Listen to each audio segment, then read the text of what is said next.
Calvary టెంపుల్లో దేవునికి మహిమకరంగా జరిగిన ఆసియా ఖండంలోని అతిపెద్ద వాచ్ నైట్ సర్వీస్. ఇదో గొప్ప ప్రభంజనం, గొప్ప జనసందోహం. కనీ విని ఎరుగుని రీతిలో బహు అద్భుతంగా దేవునికి మహిమకరంగా జరిగిన కల్వరి టెంపుల్లో వాచ్ నైట్ సర్వీస్. అన్ని దారులు కల్వరి టెంపుల్ వైపే.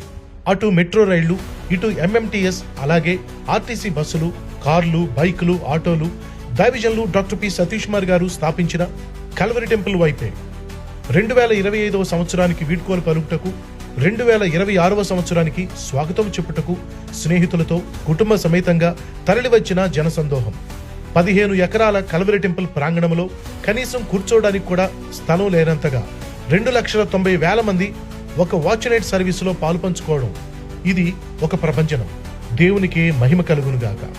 Main sanctuary, Bethlehem hall, Zion auditorium, Jerusalem hall, Calvary temple ప్రాంగణం, కల్వరి టెంపుల్ ప్రక్క మైదానంలో స్థలం లేక చివరికి కల్వరి టెంపుల్ ఎదుట ఉన్న రోడ్డు మీద వేల మంది దేవుణ్ణి ఆరాధించారు. దైవజనుల పెద్ద కుమారుడు బ్రదర్ సాహస్ ప్రిన్స్ గారు అద్భుతమైన స్తుతి ఆరాధనలో నడిపించారు. కల్వరి టెంపుల్లో దేవుడున్నాడు, అణువణువున దేవుని సన్నిధి ఉంది. కాబట్టే స్థలం లేకపోయినా రోడ్డు మీద ఉండి ఆరాధనలో పాల్గొన్నారు. దైవజనురాలు శ్రీమతి సునేత్రి సతీష్ కుమార్ గారు ప్రత్యేక ప్రార్థన చేసి ప్రజలకు ఆశీస్సులు తెలిపారు. అశేష ప్రజలు పాల్గొని దేవుని సన్నిధిలో ప్రభువును మహింపరుస్తూ ప్రార్థన చేస్తూ పాత సంవత్సరానికి వీడ్కోలు పలికారు.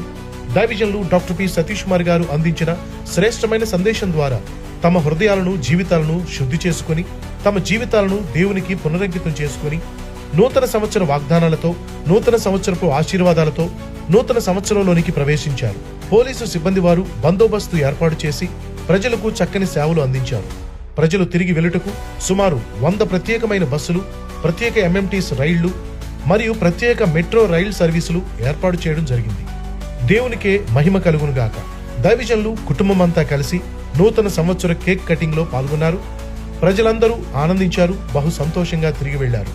అందరికీ బహు దీవెనకరంగా, ప్రతి ఒక్కరికి ఆశీర్వాదకరంగా జరిగిన చారిత్రాత్మకమైన కల్వరి టెంపుల్ వాచ్ నైట్ సర్వీసును బట్టి దేవునికే బహు మహిమ కలుగునుగాక.